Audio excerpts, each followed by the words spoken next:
এটা হচ্ছে আমার বিকেলের খাবার, কলা আর পাউরুটি।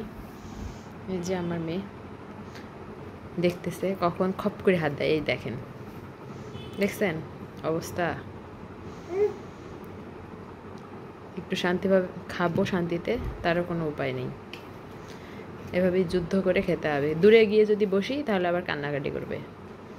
এই দেখেন প্লেট সহ সে উল্টাই দিবে। এই দেখেন,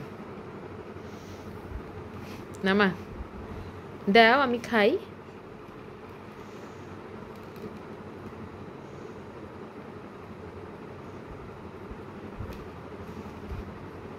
প্লেট নিয়ে মুখে দিচ্ছে।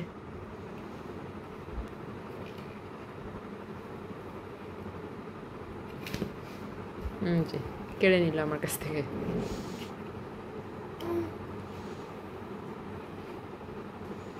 এভাবেই চলছে দিনগুলো।